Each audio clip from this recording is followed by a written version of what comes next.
Orang akan mengatakan, oh iya, masuk partai politik itu bukan dalam rangka kaderisasi dan memberikan energi kepada bangsa, tapi dalam rangka mobilitas vertikal.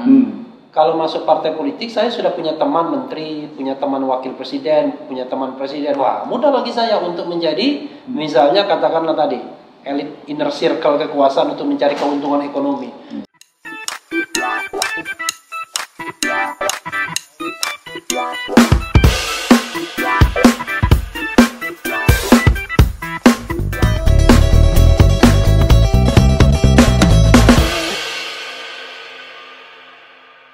Bismillahirrahmanirrahim. Assalamualaikum warahmatullahi wabarakatuh. Waalaikumsalam. Kembali kita di program IC Show bersama Dr. Ihsanuddin Nursi dan Husnul Maria. PhD. Kali ini kita akan bicara tentang kepemimpinan. Nah, kita hadirkan ini kepemimpinan yang luar biasa. Ada teman saya, sahabat saya, adik saya, Nenok Warisman. Yes. Nah, yang satunya lagi Musuh saya. oposisi saya. Oposisi itu belum tentu musuh. Oposisi. Bukan. Refli Harun. Nah, ini kita hari ini pertemuan yang luar biasa. Qadarullah kita bisa bertemu di dalam rangka silaturahim para YouTuber nih ya. Ibu Nenok Warisman punya YouTube Nenok Warisman channel yang luar biasa, sangat produktif, dan nanti kawan-kawan semua yang belajar di IC Show juga harus melihat produksi dari pikiran-pikirannya Mbak Nenok Warisman. Sekarang sudah luar biasa ya. Alhamdulillah. Semuanya pokoknya alhamdulillah. Tapi kalau yang sebelah saya yang tadi saya bilang oposisi, karena sebetulnya kita ngiri juga. Subscribernya sudah hampir 700.000. K, tulisannya K. 700.000 bukan 700. Jadi kalau di sini usia saya boleh paling junior, tapi soal per-YouTuber paling senior saya. Tapi kan YouTube itu memang milenial. Tapi kita senang karena paling tidak kita memberikan kontribusi yang luar biasa di dalam kerangka mencerdaskan kehidupan bangsa sesuai dengan munajat para pendiri bangsa kita ya, mencerdaskan kehidupan bangsa. Itu ikhtiar dari kita, termasuk Bang Ihsanuddin Nursi dan saya. Kalau tadi dikatakan oh ya paling junior tapi paling luar biasa, karena memang ini sebetulnya gaya milenial. Kita yang sudah kolonial itu memang agak telat juga. Jadi milenialnya pun udah 50 tahun. Yang penting masih dianggap anak muda.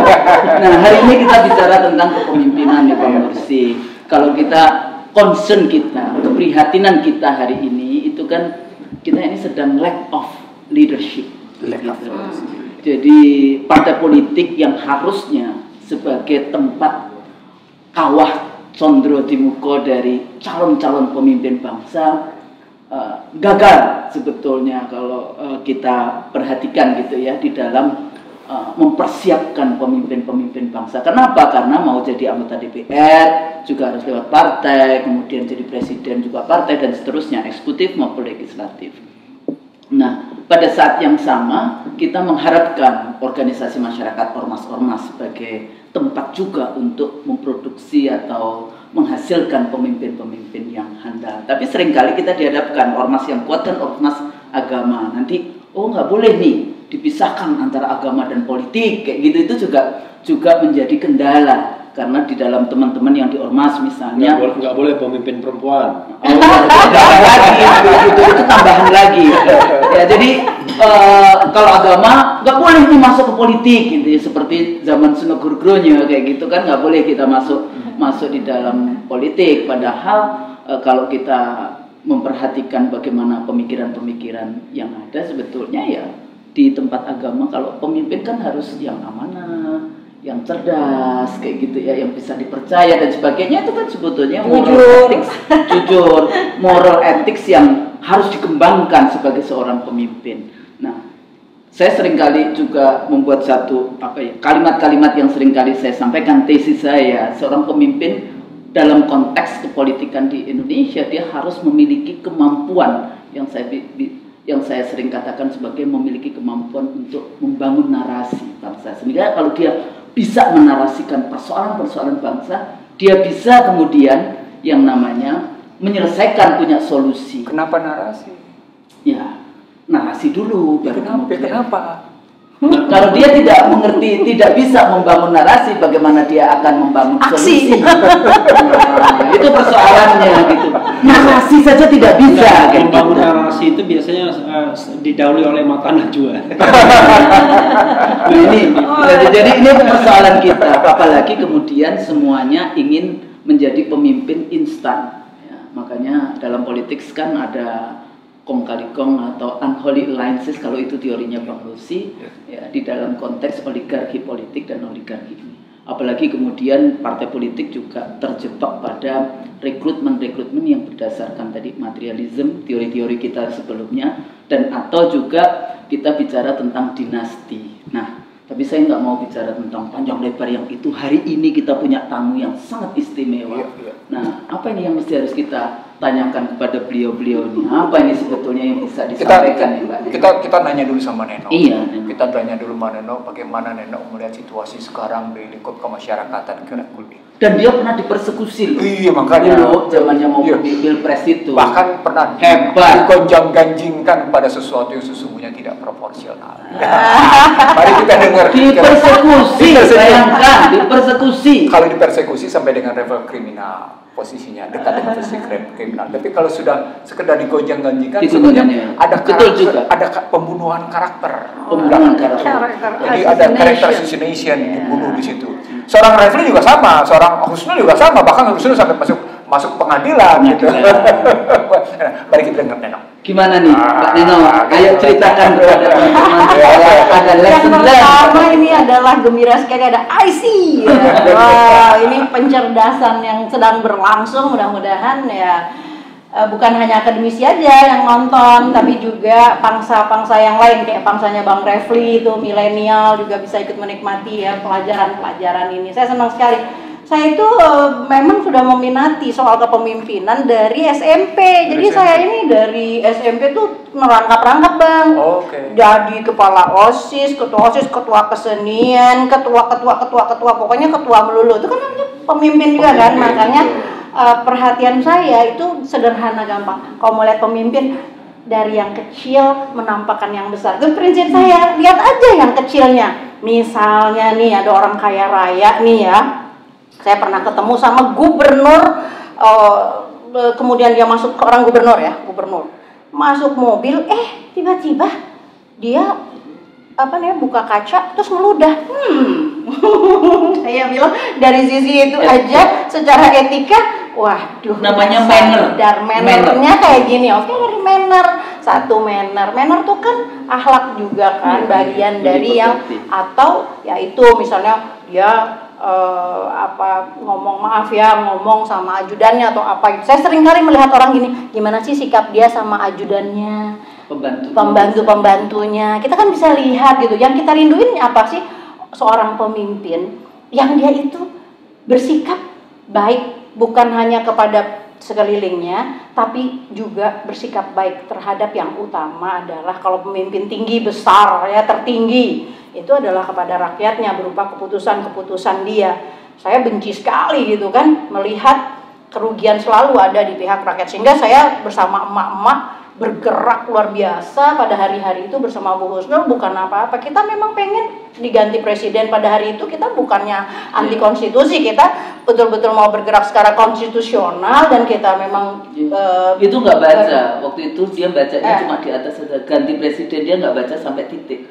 Melalui pemilu 2019 ya kan gitu. Makanya habis-habisan juga pada hari itu menginginkan pemimpin yang memang seperti dirujuk oleh sejarah. Kan rindunya tuh bukan main. Bagaimana seorang pemimpin dia keliling ke rumah rakyat, didengar ada gemeletuk, ada batu, ada panci yang isinya gemeletukan. dia dengar itu, loh kok apa itu? Apa yang kau masak wahai ibu? Aku memasak batu. Kenapa kau masak batu? Tidak ada yang bisa dimakan. Anaknya menangis, ya kan? Itu kisah yang luar biasa gitu loh. Maksudnya rakyatku nggak makan, itu urusannya. Satu orang rakyat nggak makan, itu bawa dia ke neraka. Karena itu saya bilang, pemimpin adalah berbantal api neraka dia. Kalau sampai rakyatnya ada yang lapar, dia masuk neraka, kan gitu. Karena apa? Karena kita diajarin dalam sejarah kegemilangan bagaimana Umar Ibn Abdul Aziz itu kan hebat sekali. Bagaimana dia matiin lampu, satu-satunya pelita yang ada di ruangan situ. Anaknya datang, apa yang enggak kau katakan? Urusan apa ini wahai anakku Abdullah? Urusan keluarga, ayah. Dimatikan lampu. Jadi kita mau ngobrol dalam gelap. Tidak ada hak kita pada minyak yang dinyalakan ini. Ini kisah ini kan betul-betul menginspirasi dunia ya, sehingga kita merindukan. Boleh nggak kita merindukan? Menurut saya boleh dan wajib merindukan pemimpin-pemimpin yang seperti itu, walaupun sekarang itu jauh panggang dari api. Tapi saya sebagai seorang biasa, rakyat biasa, saya terus merindukan pemimpin yang seperti itu dan berdoa terus kehadirat Allah supaya Allah kabulkan gitu loh, yang betul-betul santun, indah, adil, sehingga rakyat semua makan, distribusi pangan terjamin, hukum tegak, ya kan? Kehidupan sosial mulia, bermartabat. Apa itu namanya? Itu sih. Luar biasa. Cerita itu harus terus-menerus disampaikan kepada masyarakat secara luas bahwa tidak bisa instan itu, dan ada norma-norma atau cerita-cerita masa lalu juga yang itu menjadi pelajaran yang luar biasa. Kalau Anda mau jadi pemimpin, ingat, satu rakyat yang kelaparan masuk neraka itu pemimpin itu. Kita akan bertanggung jawab. Harus bertanggung jawab. Apalagi di negara kita nih, Bung Refli, kalau kita balik lagi, ini kan orang yang luar biasa kalau bicara tentang konstitusi gitu ya. Kalau tadi Mbak Neno bercerita tentang bagaimana sebetulnya Indonesia itu, saya selalu katakan bukan negara sekuler, kita nasionalis religius. Itu saya selalu mengatakan, bahkan saya berani mengatakan negara Pancasila itu sebetulnya negara harus ditarik tafsirnya sebagai negara Islam. Saya selalu gitu. Kenapa? Itulah model kontemporer dari perjanjian Madinah, itu negara Pancasila, tapi mungkin bukan di situ. Nah, Bung Refli, kalau kita lihat ya, apa yang ada di konstitusi, kadang-kadang saya sampai kesel. Setuju ya? Saya tuh sampai kesel gini loh. Bikin undang-undang, nggak usah undang-undang nih ya, perda misalnya. Perda itu satu harga perda itu katanya sampai 400 juta, ditambah nanti biaya ini, terus ada 18 ribuan perda yang bertentangan dengan undang-undang di atasnya, bertentangan dengan konstitusi. Lah yang di DPR juga demikian. Ini sebetulnya para pemimpin di Senayan maupun di Istana itu sebetulnya baca konstitusi atau enggak sih, atau gimana ini kalau kita bicara tentang leadership dengan perspektif hukum yang seperti itu, dengan aturan the legal and political rule of the game di dalam konteks Indonesia hari ini. Saya gugup nih mau menjawabnya. Jawab apa saja nggak masalah. Sebelum saya minum kopi. Perlu ini. Jadi gini, pakai sobat era sekalian. Iya. Jadi gini. Dia paling tahu. Namanya sobat apa? Sobat RH. Sobat RH. Jadi ada 3. Tapi gini, saya karena tadi Bunda bilang begitu kan, setiap kamu adalah pemimpin kan. Iya. Nanti akan dimintai pertanggungjawabannya. Jadi pemimpin itu ada level yang paling individual, memimpin diri kita sendiri, level keluarga, sampai level mondial, mungkin dunia. Tapi saya ingin membahas 3 istilah yang penting. Satu adalah pemimpin, leader. 2 adalah kepemimpinan, leadership. Dan ketiga adalah dealer. Not leaders, but dealer. Dia mau bilang calo. Tapi ngaku pemimpin. Bahasa pasarnya calo. Iya, calo. Bahasa yang agak keren Ada itu tukang broker. ngedil. Tukang buat ngedil ya.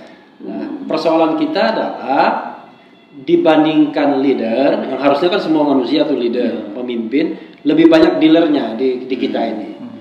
Ketika dia beranjak pada yang lebih hebat dari keluarga, RT, RW sampai presiden misalnya, Dia tidak muncul, dia leader secara formal, ya, leader informal, tapi dia tidak punya leadership, tidak punya kepemimpinan. Nah, itu yang menjadi persoalan. Kalau kita kaitkan dengan yang agak nasional, misalnya, kan ada dua. Ada yang namanya strong leader, but benevolent. Nah, itu saya ingat istilahnya kan. Nah, kita ini susahnya adalah tidak strong leader, mungkin weak leader, dan tidak juga baik hati. Kita itu kan murah hati. Murah hati. Tidak, karena kalau misalnya bahkan menghina-hina rakyatnya itu penggunaan kalimatnya. Nah, jadi memang persoalan kita adalah memang kita sedang harus mencari yang leader yang strong, ya, yang mampu memimpin kita, tegas membawa kita, tapi juga baik hati. Karena kan kalau dalam kepemimpinan politik, kalau dia strong leader dan tidak baik hati, maka dia akan menjadi diktator. Cuman yang lebih hebat lagi adalah ada weak leader tapi bisa diktator. Wah, itu luar biasa. Diktator berarti kan dari mana itu? Lingkungan berarti kan. Yang bahasa kerennya atau dia sebetulnya boneka. Ya, oligarki gitu. Iya. Kita sedang bicara tentang negara pewayangan ya, yang namanya Amarta kita. Amarta. Nah, negara Amarta. Iya. Jadi bukan negara lain juga. Sebentar lagi Mahabharata. Jangan dong. Jangan ya. Kasihan rakyat kecil dalam posisi kesulitan ekonomi. Jadi kalau enggak Mahabharata apa yang harus dilakukan? Nah, di sini dibutuhkan bagaimana sesungguhnya kita bijaksana, tapi juga sekaligus punya nyali. Itu kata kunci. Seorang pemimpin yang Refli maksud sebagai strong gitu ya, tapi benevolent, dia punya nyali tapi juga baik hati. Dia tahu persis apa yang dia tuju bagi kepentingan masyarakat luasnya, bukan bagi kelompoknya. Jadi kadang-kadang caring, kadang-kadang harus mengarahkan, tegas di dalam mengarahkan kita mau kemana itu tadi. Ketemu tesisnya Ki Hajar Dewantara, menjadi teladan di depan. Ingat Sosun Handayani.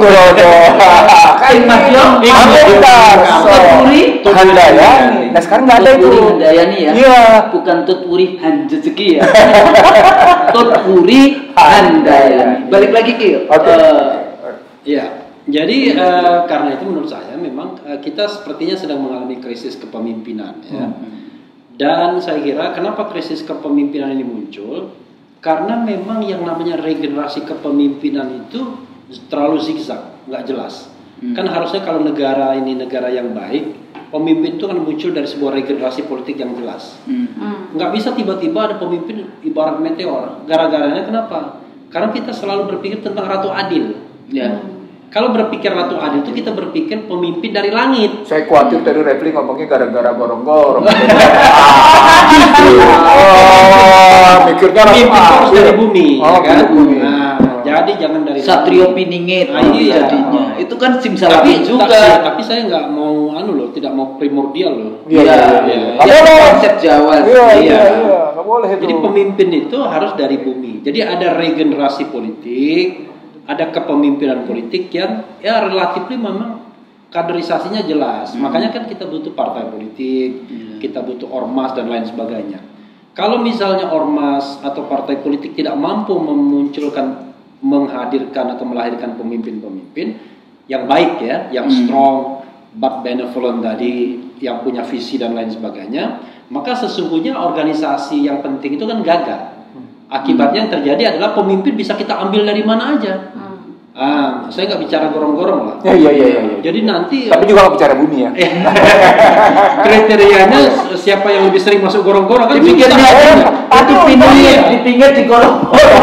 Berhasil karena gorong-gorong berhasil. Terus mitunya juga ya beda-beda dikit 11-12 sama gorong-gorong. Nah itu sebenarnya terlalu canggih ilmu komunikasi kita. Ini gara-gara visip juga mungkin. Iya. Jadi orang itu tidak dari inner beauty-nya, inner motifnya, strong-nya ya. Iya. Tetapi dia dibentuk oleh persepsi media. Makanya saya pernah mendengar misalnya dari seorang profesor yang bilang di Indonesia atau dimanapun di dunia ini nggak penting baik, yang penting itu tampak baik. Nggak penting tidak penting misalnya alim, yang penting tanpa alim, kira-kira begitu. Nah itu persepsi, dan persepsi itu kan dibangun oleh komunikasi, dibangun oleh kecanggihan media sosial dan lain sebagainya. Karena itu pemimpin yang akan dipilih adalah pemimpin yang banyak pencitraan. Nah, kira-kira begitu. Itu yang berat. Makanya waktu mau pilkada pasti toko kerudung lebih laku. Iya. Atau peci hitam. Lalu baju koko. Lalu haja yang tidak pernah disebutkan, menyebutkan Haji X. Nah, gitu. Tapi jangan lupa juga pergi juga ke masjid, mimpin. Iya, dan programnya sholat subuh bareng. Iya, sholat subuh bareng. Kalau misalnya saya mendengar lamar-lamar itu kira-kira di sebuah kota di Sumatera Utara itu programnya sholat subuh bareng dan disambut sebuah kota di Jawa Tengah sholat subuh bareng itu. Kok sama gerakannya ini? Sepertinya manajer campaignnya sama kira-kira gitu. Tapi unfortunately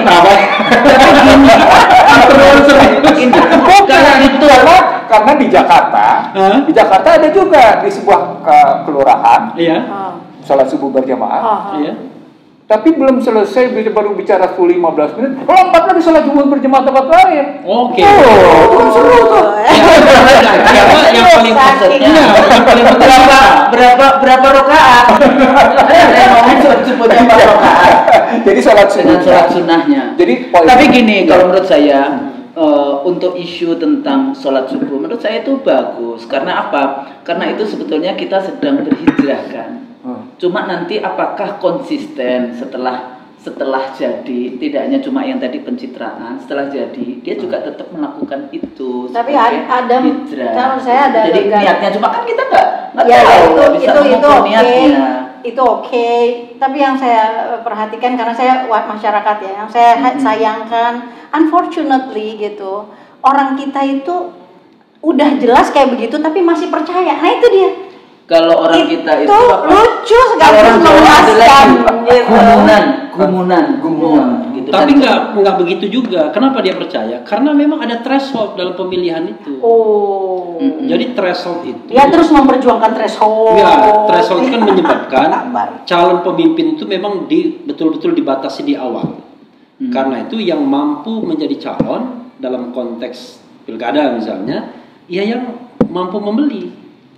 Nah, karena itulah menurut saya memang agar calon pemimpin itu bisa muncul, bisa tumbuh, ya harus ada keadilan dalam berpemilu. Salah satunya yang misalnya menghilangkan threshold agar orang bisa nyalon. Kalau enggak, agar calonnya lebih banyak dibandingkan hanya 2. Tapi gini, Bang Nursi kan ini juga persoalan juga dalam ini ada fashion theory juga. Jadi untuk bisa menang itu kan dengan yang polling, jadi packaging dan teori-teori tentang political marketing.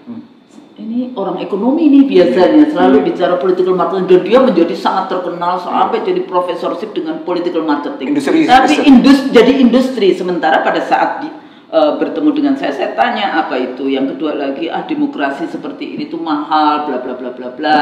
Saya bilang lebih mahal lagi kalau nggak demokratis, karena kita bisa 30 tahun ya dengan authoritarian sistem, akhirnya ambruk semua dan kita masyarakat kita menjadi masyarakat yang terbelah, low trust society dan sebagainya, itu lebih mahal dibandingkan yang demokrasi. Dan pemahaman kita seringkali di dalam demokrasi itu kan messy memang kayak gitu ya. Kita ngomong tadi kemampuan political communication, kalau kita bicara kepemimpinan politik kan salah satunya you have to have kemampuan, capability untuk political communication. Nah itu tidak ada. Makanya tadi seorang pemimpin di Indonesia ya, pejabat tinggi penting, masa dia ngatain rakyatnya, kenapa kok menghadirkan migrant workers dari negeri seberang? Ya karena rakyatnya nggak mampu. Itu kan nggak boleh. Seorang pemimpin yang dia jadi menteri dibayar oleh rakyat, masa nggak tidak? Kenapa rakyatnya tidak mampu? Menterinya kemana sekarang? Keluar negeri. Jadi gimana itu teori speaking nih, Bang Nursi? Kita tidak sebut nama ya. Beberapa waktu lalu, ketika saya mengingat Trump menarik diri dari resolusi perselisihan perdagangan di WTO, menarik diri dari Paris Accord, menarik diri dari perjanjian nuklir jarak menengah, gitu ya, ribut soal dagang. Lalu kemudian saya lihat di kawasan Asia Tenggara juga begitu. Saya dalam sebuah wawancara saya bilang begini, rupanya bukan hanya negeri Asia Tenggara yang sedang krisis kepemimpinan gitu posisinya. tapi juga Amerika. Negara yang mapan ya. Negara-negara yang mapan itu krisis posisinya, krisis kepemimpinan. Nah, pertanyaan besarnya, apa yang disebut dengan krisis kepemimpinan itu? Nah, krisis kepemimpinan itu ternyata kata kuncinya itu ada 4. Dan kata kunci kata 4 itu tidak bukan cuma seperti yang pernah dipelajari oleh banyak orang di manusia pesantren, orang-orang pesantren. Krisis amanah. Apa itu amanah? Krisis bagaimana orang menerima kepercayaan, tapi kepercayaan itu disalahgunakan. Tapi dia khianat. Dia tidak jujur, itu satu. Ya, berarti tidak amanah. Tidak amanah posisinya, satu. Yang kedua itu krisis amanah posisi. Yang kedua itu problem sitqoh.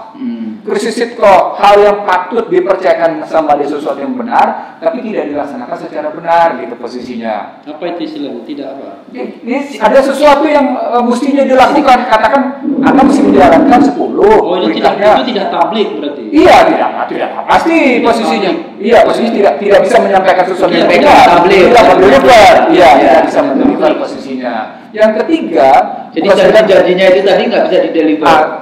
Yang ketiga itu berkaitan dengan apa yang Husnul bilang tadi, soal narasi. Nah, narasi itu sebenarnya sama dengan soal fatona.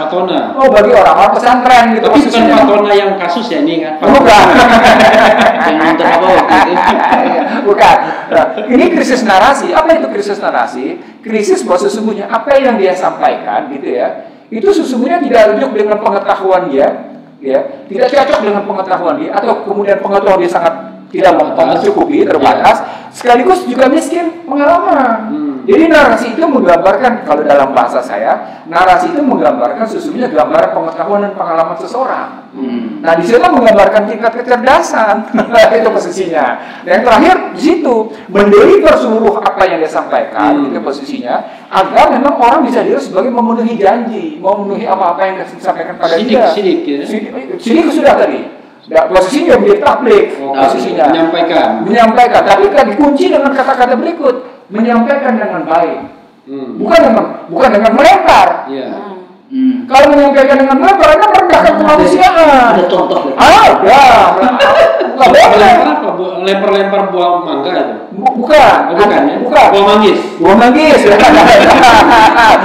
Melempar bingkisan gitu. Itu nggak boleh. Lempar belimbing itu. Saya bikin konten itu loh. Iya. Padahal Anda pernah bilang, saya juga nggak suka dengan BLT. Tapi Anda melakukan dengan cara-cara seperti itu gitu. Itu yang akhirnya ketemu 4 prinsip tadi. Kalau ada hubungan dengan ceritanya Mbak Nino tadi, gimana caranya akhirnya pemimpin tadi itu mengangkat sendiri ya? Oh iya, gitu. Tadi saya juga ingat. Oh iya, jangan-jangan ada yang juga nggak ngeh ya sama dua cerita itu. Jadi konteksnya pada yang Abang Nursi katakan tadi 4 hal itu setelah dia mengetahui itu kan ada rakyat yang masak batu. Kemudian dia bebankan kepada dirinya, bukan kepada ajudan. Waktu ajudannya mau bantu, dia mengatakan, emang kamu nanti bisa menggantikan saya di neraka. Gantiin saya, dia bilang gitu. Terus yang kedua, si Abdul Aziz kan, Umar Khalifah kelima itu ketika dia menjabat itu bahkan serigala itu nggak makan domba. Selama saya pergi kebetulan Bang, saya pergi ke kuburannya itu. Ada 8 Umar itu ada di desa Marakan namanya. Jadi di Aleppo pergi lagi 8 jam. Saya pokoknya harus ketemu kata saya sama tokoh ini. Saya pengen lihat kan, ketemu dengan kuburnya itu. Jarang orang ziarah ke sana. Tapi saya duduk diam, saya bilang, saya lihat di dinding itu pemerintahannya hanya berlangsung 29 bulan saja. 29 bulan itu. Tapi kesejahteraan yang dibuatnya sama dengan 29 abad.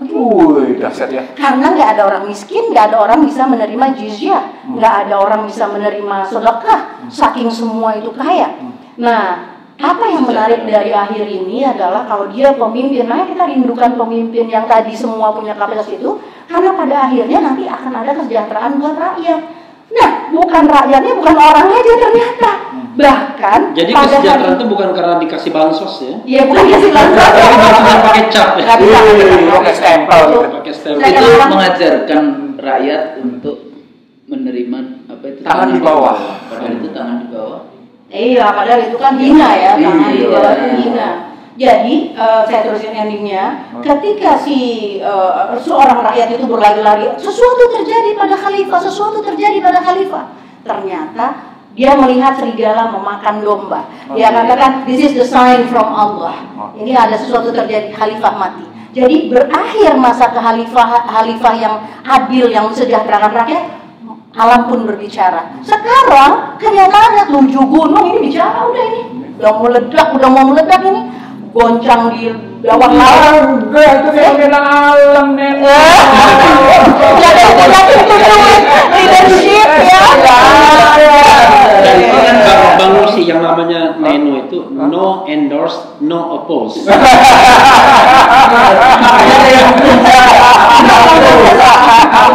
Jadi Allah mengingatkan itu dengan air bah kayak gitu ya. Terus dengan bumi yang berguncang, gempa, dengan kebakaran, dengan penyakit yang sekarang kita punya ini. Tapi ada satu yang tidak pernah kita bahas. Apa itu? Mengirimkan pemimpin yang boleh. Itu sebetulnya peringatan dari Allah. Jadi selain bumi yang berbicara, ya udah dikirim itu. Ini nggak pernah dibahas. Tidak kurang itu. Masalahnya gini, pemimpin yang boleh. Ahmad Dhani itu nyiptakan lagu yang minta kirim itu wanita yang cantik aja. Nanti tolong sampaikan tidak. Mestinya kirimlah aku pemimpin yang adil. Itu. Tapi saya jadi ingat ngomongin pemimpin dulu dengan sahabat saya Profesor Baktiar Effendi almarhum. Kita seringkali satu panel dan setiap kali dulu 98 nih. Setiap kali ditanya, apakah Bukus mau jadi presiden, apakah Pak Baktiar itu mengatakan pada dirinya, saya sudah mengukur diri saya bahwa saya tidak akan bisa jadi presiden di Republik ini. Dia terangkan dengan dirinya. Padahal Jawa dong, Baktiar ini kan Jawa Tengah. Baktiar Dokter Baktiar Ali. Baktiar Effendi almarhum, dosen di Win. Ya. Baktiar Effendi udah meninggal. Sudah. Itu di PBS terus dia mengingatkan, jadi harus bertanya kepada dirimu, kamu mampu atau tidak, bukan sembarangan. Baik, sekarang saya tanya Profesor Husnul. Dan itu ada wa idza wal amru ila ghairi ahlihi fantabisa. Kalau kita serahkan sesuatu kepada bukan yang tidak ahli, tunggu kehancuran. Nah, seringkali itu diberikan kepada perempuan karena ada cerita dulu katanya kalau ini diberikan kepada perempuan banyak tidak. Padahal orang yang bersaksi itu sebenarnya pernah bohong di dalam satu pengadilan, macam-macam lah ini. Padahal krisis-krisis dunia di hari isu pandemi diselesaikan sama perempuan. Ya ingat ya, yang sukses menyelesaikan isu pandemi COVID-19 ini adalah para pemimpin perempuan New Zealand, Jerman, Taiwan, lagi perempuan. Jadi harus kita pelajari juga caringnya. Di masa krisis itu sebetulnya perempuan semua. Tapi saya tertarik kalau soal perempuan itu gini. Kalau saya lihat misalnya salah satu aspek itu mengenai pendekatan lingkungan ya. Saya sebenarnya pengen sekali ada pemimpin yang pro lingkungan. Laki-laki jarang rasanya ya. Karena yang dipikirkan adalah kekuasaan terus ya. Bagaimana terpilih kembali dan lain sebagainya. Padahal saya ingin jangan sampai di dunia kita disiksa karena mendapatkan lingkungan yang buruk, penuh dengan polusi dan lain sebagainya. Jadi pemimpin yang pro lingkungan, yang caring dengan apa? Jadi tidak hanya cuma alam, tapi Husnul dan Rafli juga sama Neno juga perlu catat. Yang mengkritisi kebijakan lingkungan dalam pendekatan ekonomi juga perempuan. Namanya Naomi Klein. Dia membongkar bagaimana kebusukan berpikir tesis lingkungan. Dan di balik itu sesungguhnya adalah ekonomi. Motifnya adalah dengan alasan lingkungan Anda tidak boleh A, B, C, D, F, G, tapi motifnya menahan musuh supaya tidak bisa agar di sini tetap bisa berjalan. Itu hubungan Naomi Klein itu. Itu balik pada tesis awal. Motif orang melakukan sesuatu itu karena either dia kekuasaan atau karena ekonomi. Ada yang ketiga sih sebenarnya. Apa tuh? Seks.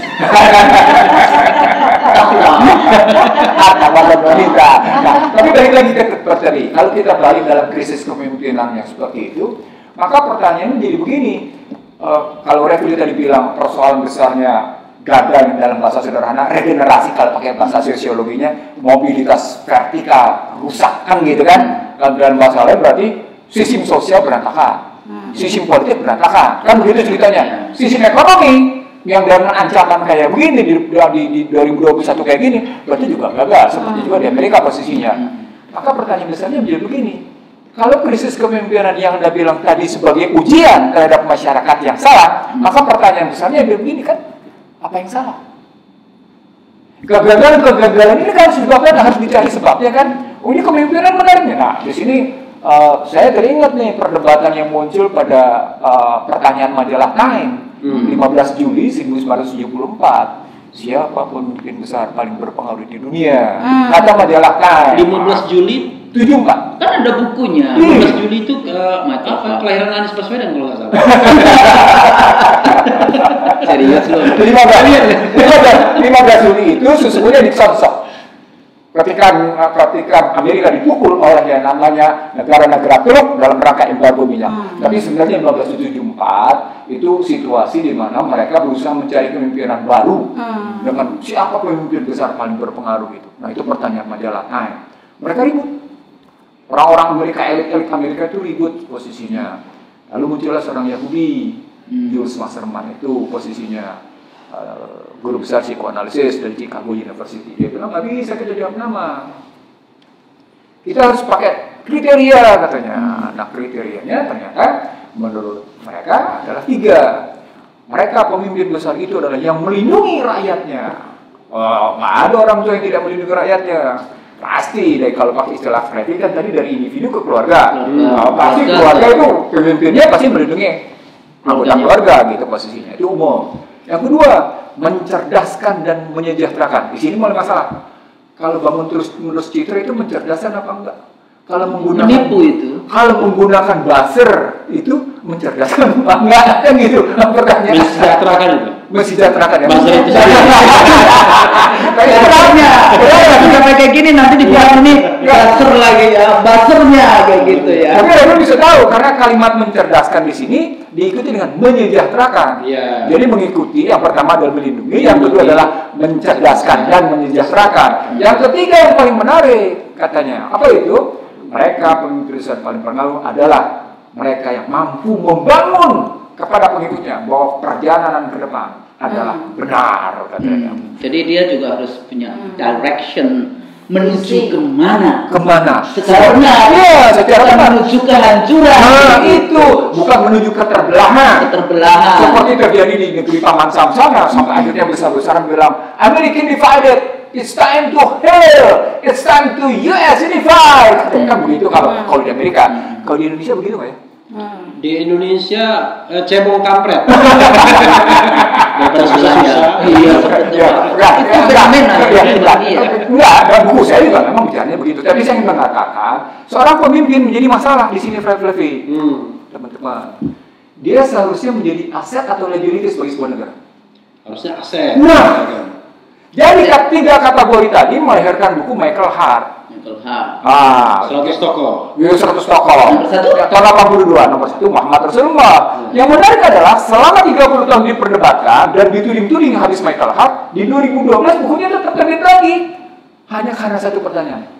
Bisakah Anda bayangkan dari seorang pemimpin yang hanya pengikutnya 4, kini pengikutnya miliaran, dan di antara yang miliaran itu mereka berani berkorban harta, jiwa, dan segalanya demi tegaknya ajaran. Itu tidak mungkin dan tidak pernah bertemu. Tidak pernah bertemu katanya, dan mereka tidak pernah bertemu katanya. Kalimatnya begitu pentingnya. Nah itu akhirnya Michael Hart terbitkan lagi. Bagi saya bukan itu, bagi saya adalah soalnya dia lebih dari itu. Artinya tadi pertanyaannya bahwa seorang pemimpin dia adalah aset bagi sebuah negara, aset bagi sebuah bangsa. Dia bukan liabilities, dia bukan beban secara nasional. Dalam bahasa lain, kalau ambil konstruksi politik dan sosial, seorang pemimpin harusnya mengutuhkan dan mengukuhkan nilai-nilai bangsa, Refli. Dia bukan memecah belah persatuan. Saya pengen bahagia dia. Saya pengen sekali kalau ngomong gaya abang, semangat sekali. Karena ada panggilan bahwa sesungguhnya ada problem besar di bangsa ini ketika kita lihat ini pemimpinan kepemimpinan ini mengukuhkan atau justru memecah belah, itu problem besarnya. Bang, tapi konsep itu, Iya. itu tahun berapa tadi? 74. 74, Pak. Para ulama, Iya. pendiri bangsa kita, Iya. itu sudah naruh di pembukaan Undang-Undang Dasar pada tahun 45. Tepatnya 18 Agustus tahun 45. Ya. Kemudian dimunculkan kembali pada Dekret Presiden 5 Juli 1959 bahwa itu adalah indikator menjadi seorang pemimpin bangsa Jadi, Indonesia. no wonder kalau ngomong begini, Bang Mursi, karena beliau ini ternyata sarjana hukum S1.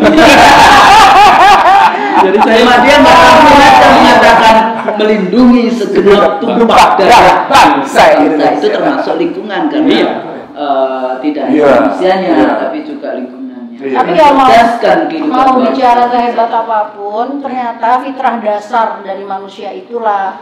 Karena yang disinyalkan juga manusia tuh suka sekali sama harta. Apapun aja ujung-ujungnya itu adalah cuan. Jadi semua pemimpin hari ini mau gerak sini nggak bisa. Harus ada cuan. Korea love ini. Ya padahal kata Rasulullah SAW itu diangkatnya satu bangkai, kemudian dia tanya sama sahabat-sahabatnya, siapa yang mau bayar ini 1 dirham aja, kan gitu. Lalu kata sahabat, kau beri pun kami tidak mau ya Rasulullah. Kata Rasulullah, lihatlah dunia ini lebih hina daripada bangkai ini. Tapi siapa yang mau percaya?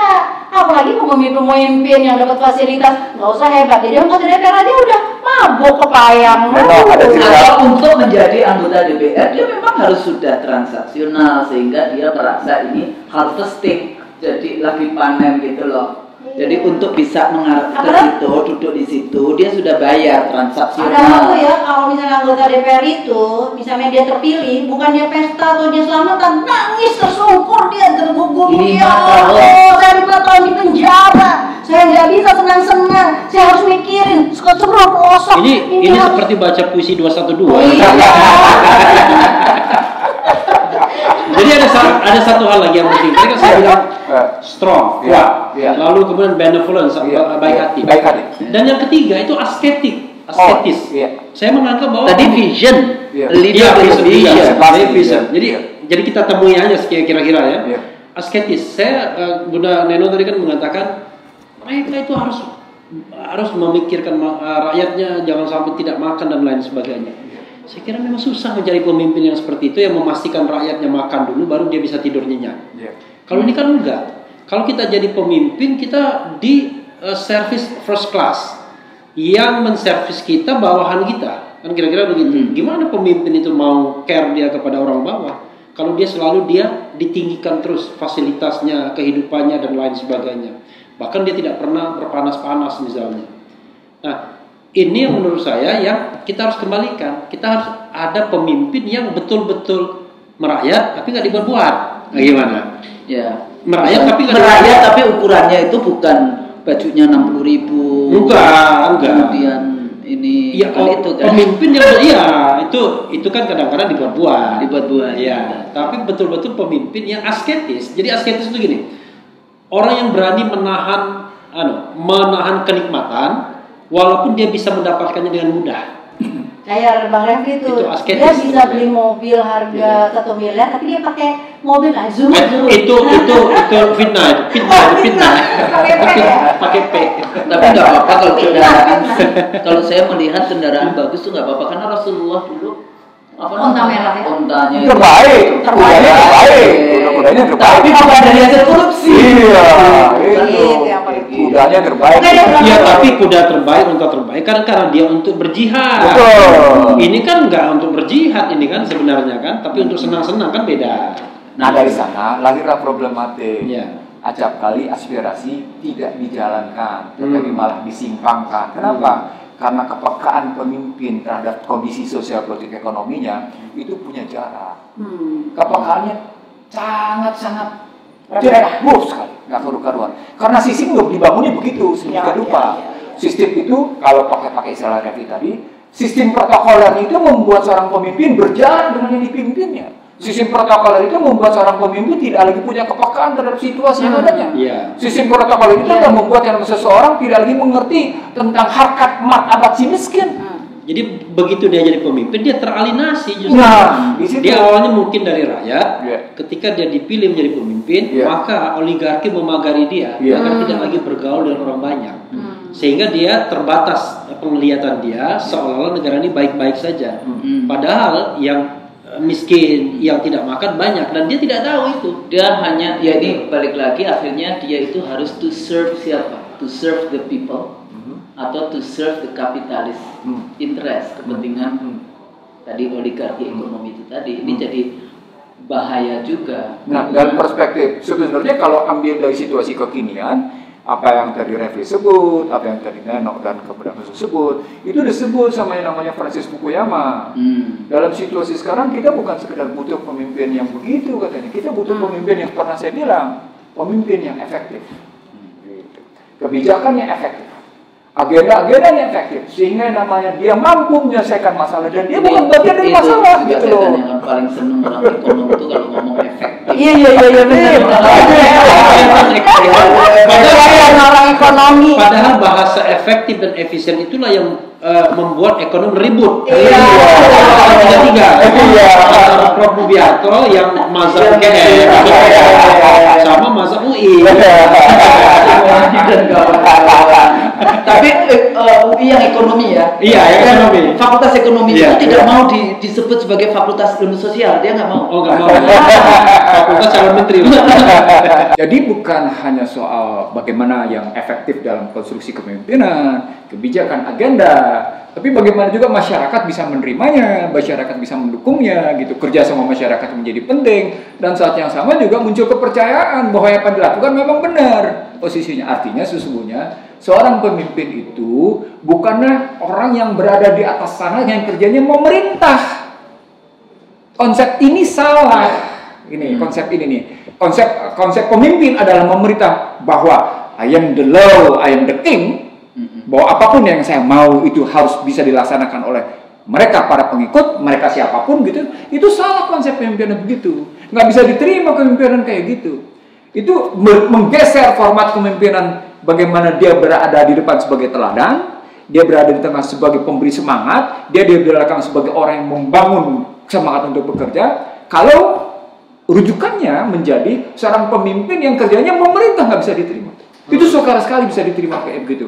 Di sini muncul kegagalan pemimpinan. Dia tidak asih, dia tidak asuh, dan dia tidak asah. Tidak ada yang namanya sikap asih terhadap saya, malah nggak ada. Maka dia bukan aser jadinya. Dia tidak asuh karena kemudian dia tidak asuh pakai H ya. Pakai H, bukan asuh.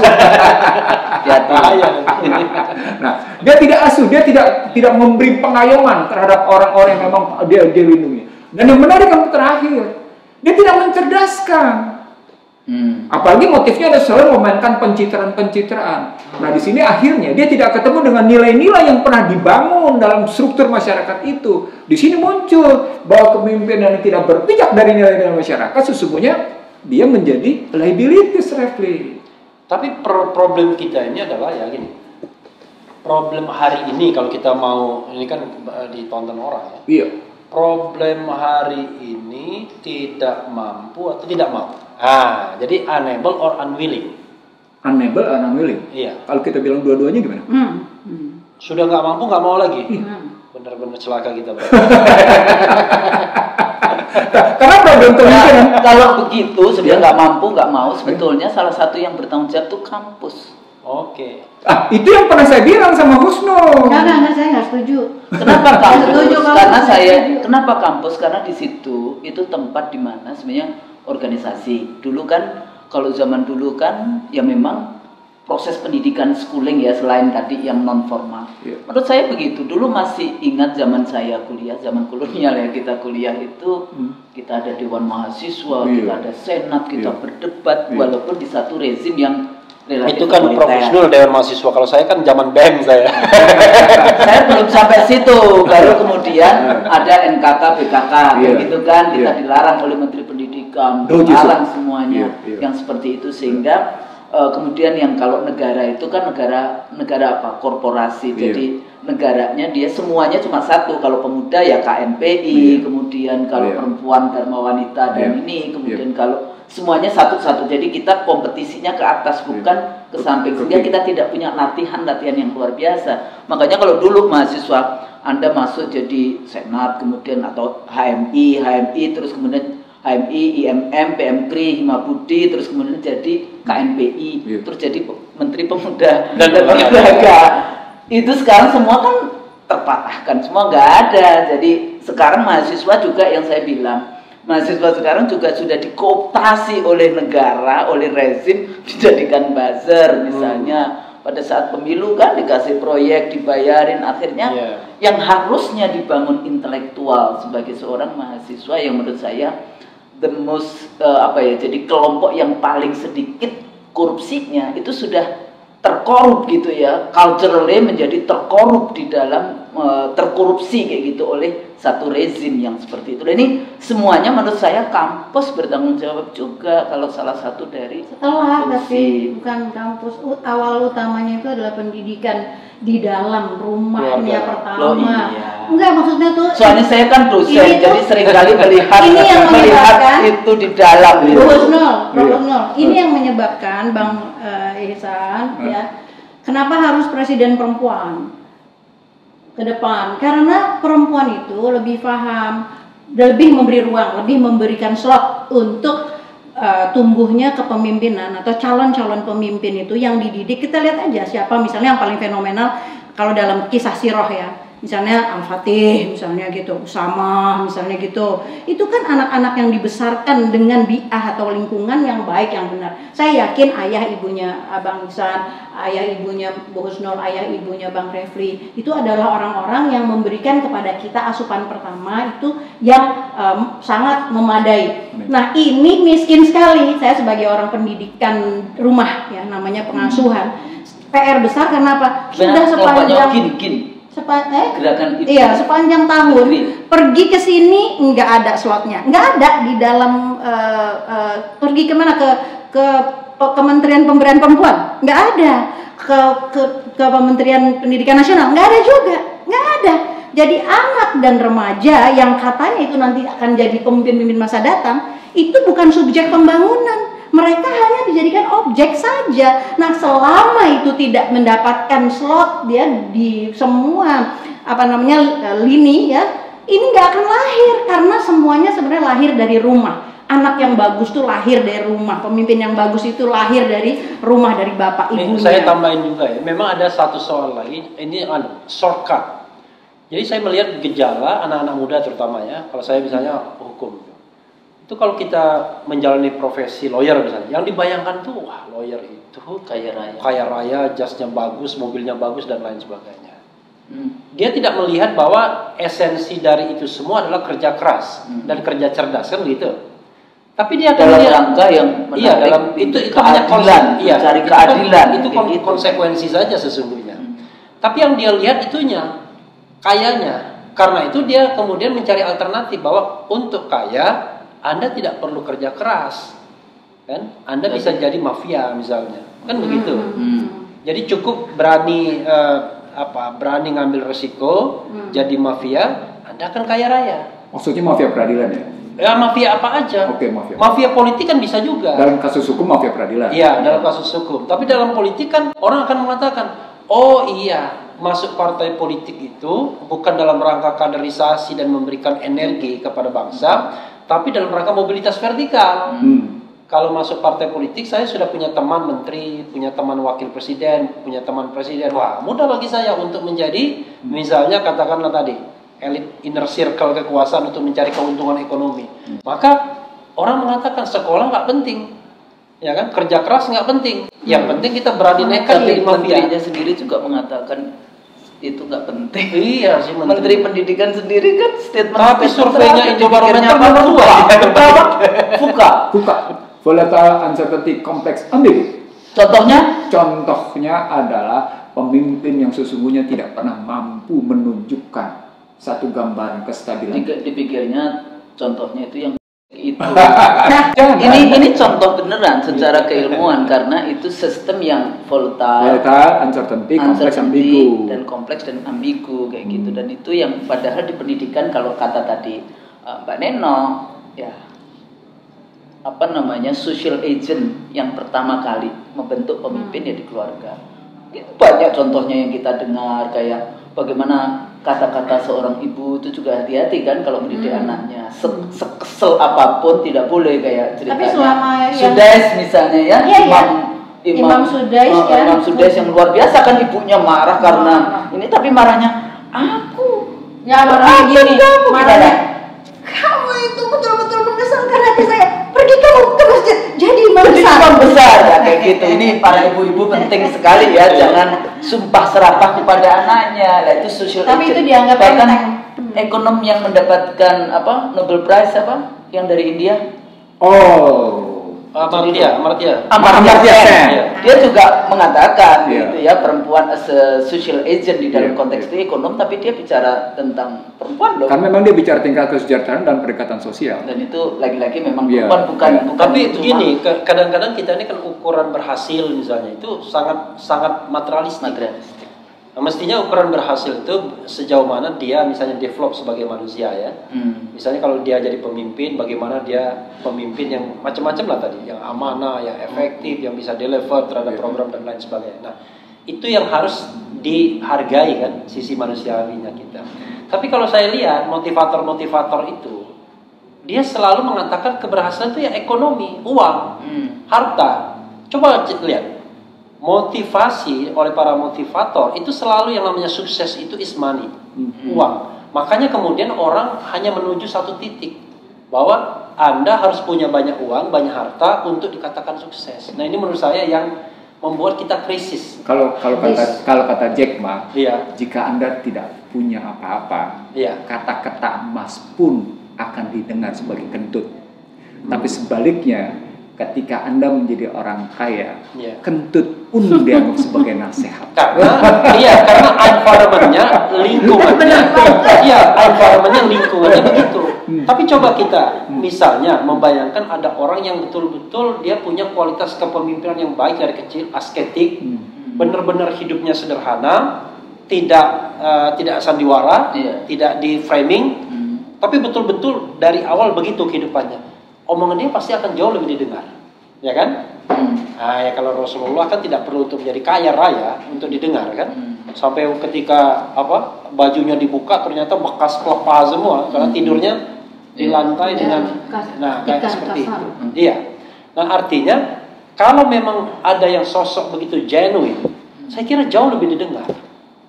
Nah, masalahnya kan kita nggak punya. Ada orang yang tampak sederhana, padahal nggak sederhana hidupnya. Jadi kadang-kadang pemimpin tuh ada yang sok kaya, ada yang sok miskin, sama bahayanya. Jadi rupanya dari pembicaraan kita tadi, krisis kepemimpinan di wilayah kita ini krisis kejujuran sebenarnya. Trust. Iya, trust dalam kepercayaan yang lahir dari kejujuran. Jadi basis krisis kepemimpinan kita sekarang ini dia bermula dari krisisnya kejujuran. Itu yang saya lihat nih Husnul, krisis kejujuran. Kalau sudah sampai pada krisis kejujuran, itu berarti krisis amanah. Nah, kalau sudah amanah sudah krisis, ke bawahnya ngikut refli. Nggak dapat bagaimana sikap menegakkan kebenaran dan keadilan pada sikap psikol. Nggak dapat pada tegaknya kejujuran intelektual, pada kecerdasan berbasis intelektual, nggak dapat dia.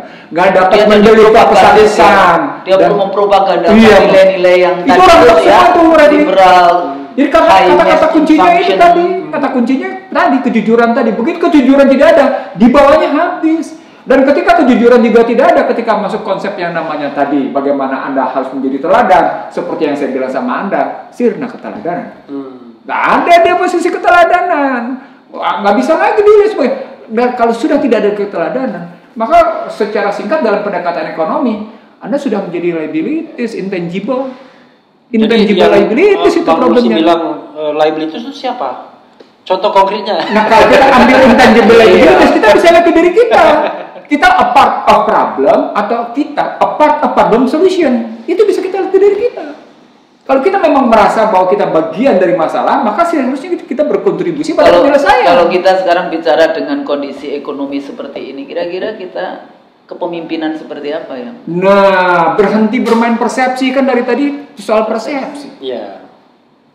Jadi ekonomi yang bisa bangkit dalam sebuah krisis, dia berhenti lebih dahulu dalam mainan persepsi. Apa indikatornya? Kenapa yang namanya Amerika sampai berani Federal Reserve menerbitkan uang 3 triliun US dollar, dan kemudian administrasi Trump, rezim Trump bisa bertarung dengan Demokrat hanya angka 1,8 sampai dengan 2,2 triliun dalam rangka memberikan nilai tunai kepada masyarakat. Itu soal bagaimana tadi Anda tidak main persepsi. Ada dana yang konkret turun ke masyarakat, istilah bahasa sederhananya, ada energi konkret yang turun ke masyarakat sehingga mesin bisa berguling lagi. Nah, kalau kita, basis kita semuanya utang. Dan utang kita kemudian tidak bisa kita selesaikan apa-apa, lalu kemudian kita bilang, ini nanti 2021 tambah berat, karena itu kita minjam dari Australia, kita minjam dari Jepang, kita minjam dari Jerman, dan di tengah ancaman bahwa yang namanya tahun 2021, kita bayar hutang 40% dari APBN, karena jumlahnya mencapai 1.170 triliun. Apa artinya? Artinya Anda akan tetap terperangkap pada masalah yang tidak Anda pernah selesaikan pada masa normal. Pada masa normal saja Anda tidak mampu selesaikan. Bagaimana pada masa abnormal? Itu masalahnya. Pandemi sekarang ya. Iya, itu kan abnormal situasi krisis. Balik lagi yang di situ kan, kalau secara teoritiknya yang waktu itu kita sempat bahas juga. Jadi kalau dilihat dari itu, kenapa para pemimpin ya tadi ya dari ekonom yang dari UI, dari kampus kita Mbak Neni. Kan kita dari UI. Oh iya bukan ya. Saya UGM. UI. Itu kan selalu bicara tentang makroekonomi, yang bicara hutang, dijadikan menteri juga hutang dan rezimnya membela investor. Jadi demokrasi diartikan dari investor untuk investor oleh investor yang tidak melindungi rakyat dan sebagainya seperti itu. Padahal secara teoritik kita tahu hutang itu tidak, hati-hati kita harus dengan hutang itu. Selain kalau pakai perspektifnya Mbak Nenok nanti kita akan ditanya juga di akhirat, tapi pada saat yang sama hutang itu akan menjadikan kita sebagai negara tidak berdaulat kan? Itu apalagi diterusi dengan hutang berbasis riba. Hutang berbasis riba. Hutang saja sudah bermasalah, apalagi ditambah dengan hutang berbasis riba. Bukan double itu. Berbasis riba.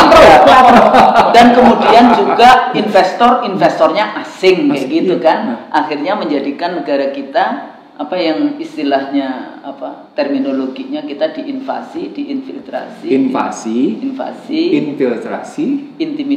intimidasi posisinya ada infiltrasi, invasinya juga pasti kan mau tidak mau, intervensi jangan lupa, baru kemudian ada intimidasi, baru kemudian inflasi, 5I. Tapi saya tambahkan kalau itu kan teori ekonominya, di dalam ilmu political ekonominya sebenarnya berkembang teori-teori tentang dependensia. Akhirnya kita tidak ketergantungan. Akhirnya kita tidak bebas merdeka sebagai bangsa. Tapi dirubah dalam bahasa yang lebih manis, Susno. Itu telat, itu 80-an. 70-an. 70-80-an. Sekarang globalisasi. Tapi disebut sama Henry Kissinger juga sama. Globalisasi adalah Amerikanisasi. Jadi bukan globalisasi, bukan two-way traffic, gitu kan? Jadi kalau bagi Amerika, Anda mau sistemnya feodal, demokrasi, otoriter, militeristik, tak peduli. Teman baik kami, kira-kira begitu. Itu friendship. Tapi Anda bisa dilihat dalam dua perspektif. Anda sebagai alliance, gitu ya, aliansi, sebagai budak.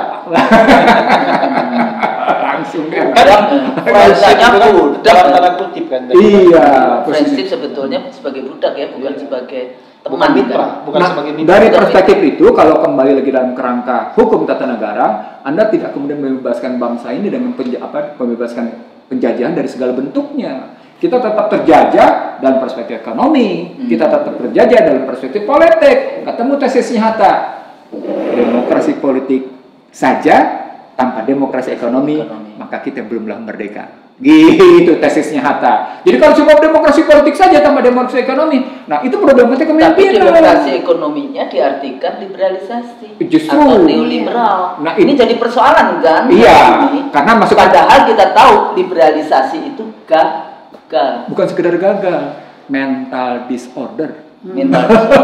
Atau yang tadi dikatakan materialisme akibatnya. Kalau gagal saja mungkin netral ya. Netral. Ini destruktif ini. Makanya disebut mental disorder.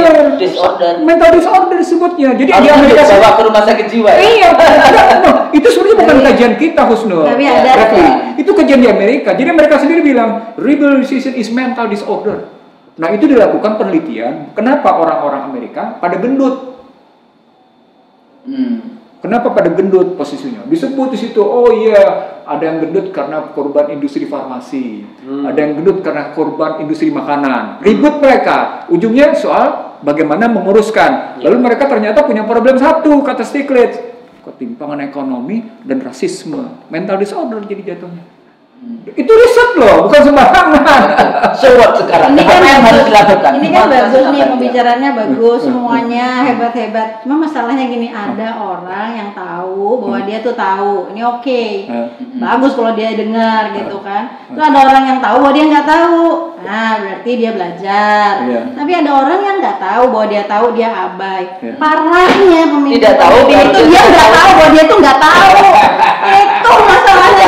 Jadi orang-orang pinter ini. Jadi Mbak Neno, kalau menurut Mbak Neno apa yang harus dilakukan oleh kita? Siapapun lah, mau tadi dari mulai ibu. Falsafah akar. Tidak ada akar, rumput pun jadi sama ya. Mungkin dari perspektif ya, misalnya kalau kita bicara tentang kepemimpinan, dari perspektif ekonomi, apa keywordnya, kata kuncinya. Jadi problemnya apa, solusinya apa dengan satu kata kunci, dua kata kunci berarti ya. Dari sisi parenting, dari sisi politik apa, dari sisi hukum apa. Sama-sama mikir. Oke, kalau dari bahasa ekonomi sederhana. Mbak Neno dulu. Keyword Mbak Neno dulu. Karena Mbak Neno berangkat dari step pertama keluarga kayak gitu. Jadi gimana? Keyword satu kata. Oke. Problemnya apa, solusinya apa? Yang sekarang masih mahasiswa kan akan masuk ke dunia pernikahan. Disitulah nanti akan masuk calon-calon pemimpin bangsa yang berikutnya. Karena kan kita nggak bisa instan. Sekarang ini kalau mau instan, mau bagaimana, ketersediaannya juga jelek kan bibitnya. Tapi kita masih bisa berharap sama yang mahasiswa besok menikah, ingat, berkata baik. Berkata baik kepada anakmu, berkata jujur kepada anakmu, berkata yang berharga atau berkata yang bermutu. Namanya qaulan kariman, qaulan sidiqan, qaulan balighan, qaulan ma'rufan. Itu aja udah. Itu dengan kalimat itulah dibangun jiwa yang hebat dari calon. Jadi apa keywordnya apa?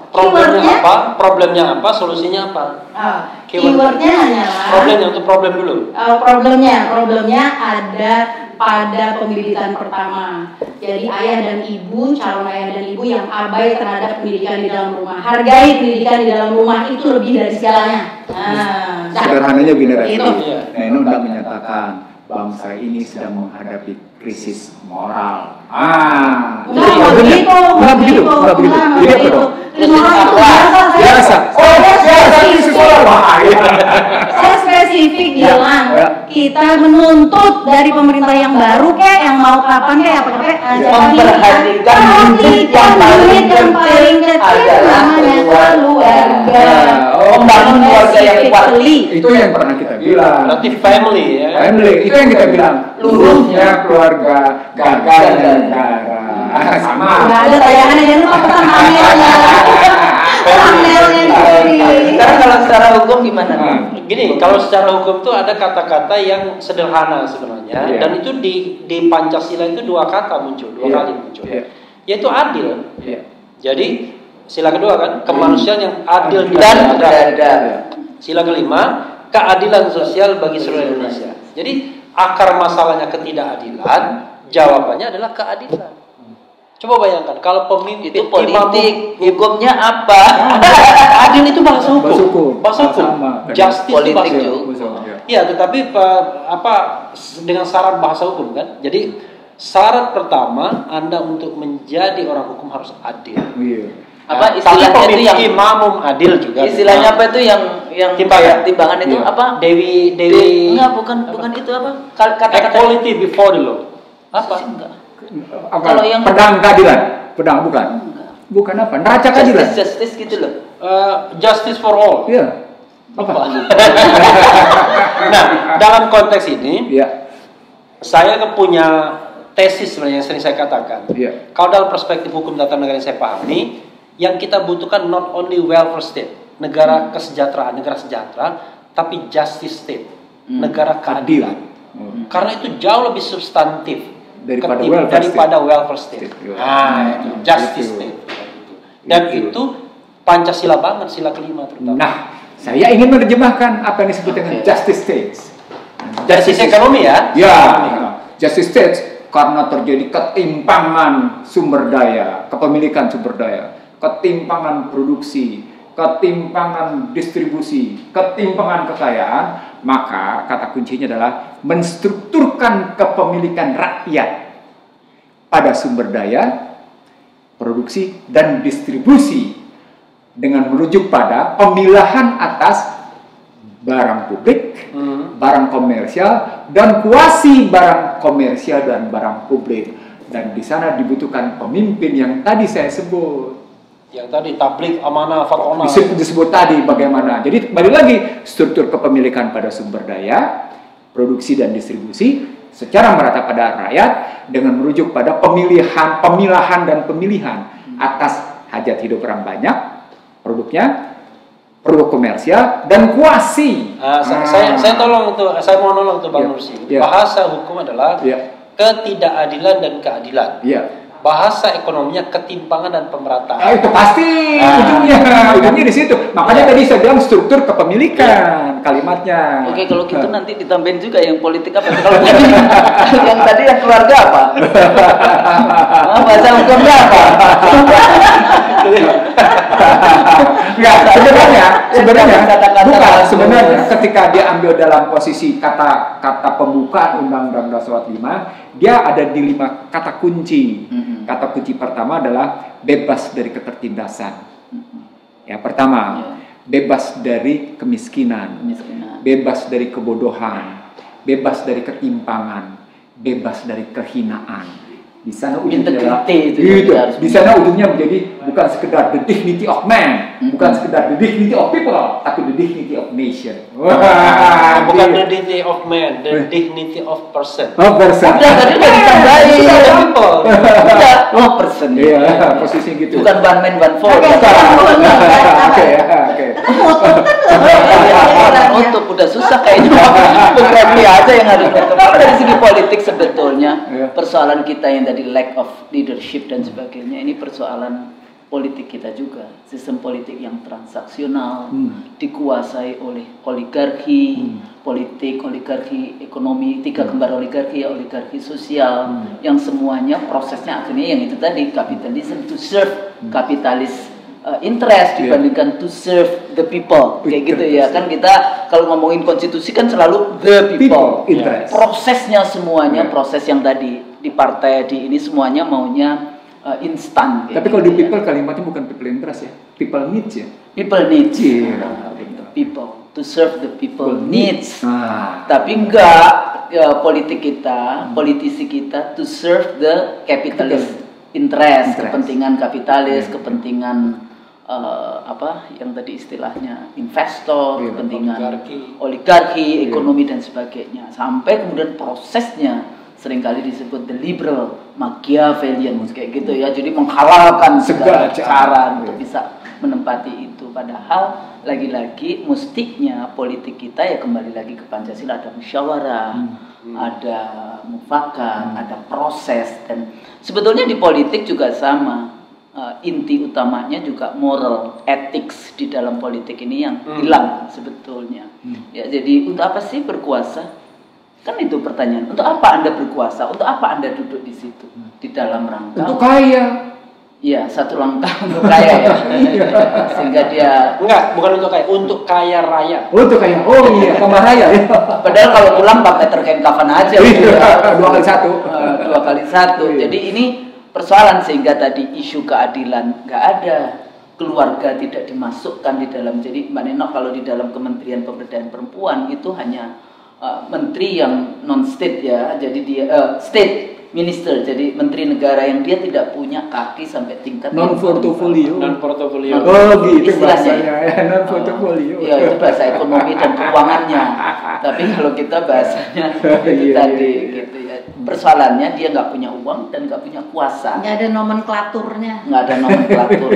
Nah ini juga menjadi persoalan. Dan yang menjabat itu bukan karena track record, tapi karena bagi-bagi aja. Ya. Semuanya begitu. Jangan cuma yang menteri pemberdayaan perempuan.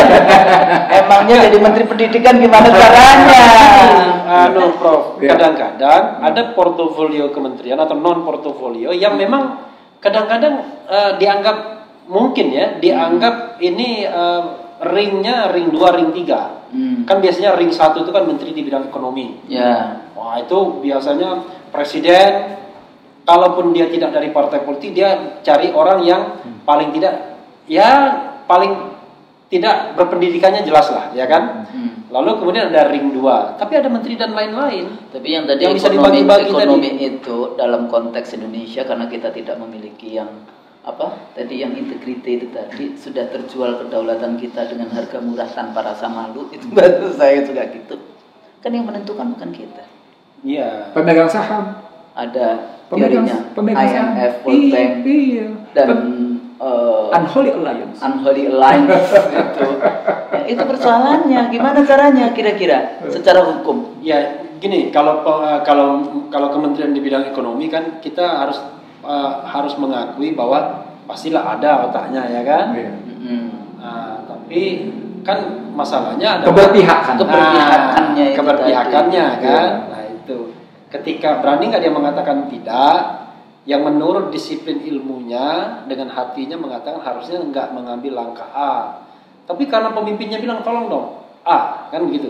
Ya contoh paling nyata, kita pindah ibu kota negara. Ngapain lagi COVID-19 pindah ibu kota negara? Kita butuh dana yang besar untuk memerangi COVID. Dan pertanyaan Anda ngapain itu karena Anda tidak melihat beyond, di balik perpindahan ibu kota. I know, karena itulah kalau saya menjadi tema berikutnya. Ada yang ini cut aja ini. Gak apa-apa. Jadi lumayan juga kan ada. Iya, persoalannya gini, orang Indonesia itu adalah takut kehilangan jabatan, itu susah. Jadi dia berani mengkhianati hati nuraninya untuk mempertahankan jabatannya. Padahal ketika Anda kehilangan integritas, kan Anda tidak lagi berharga sebagai manusia kan sesungguhnya. Walaupun Anda pandainya minta. Wah, kalau tidak berharga liabilities dong. Makanya. Wah, itulah itu. Unvaluable. Iya, gitu. Jadi luar biasa kawan-kawan semua dari di IC Show bersama dengan Nenok Warisman. Tapi ini IC doang atau IC Show? IC Show. Oh, IC Show. Iksanuddin Nursi and Show. Kalau di review itu ada di Cecar Show ada. Luar biasa.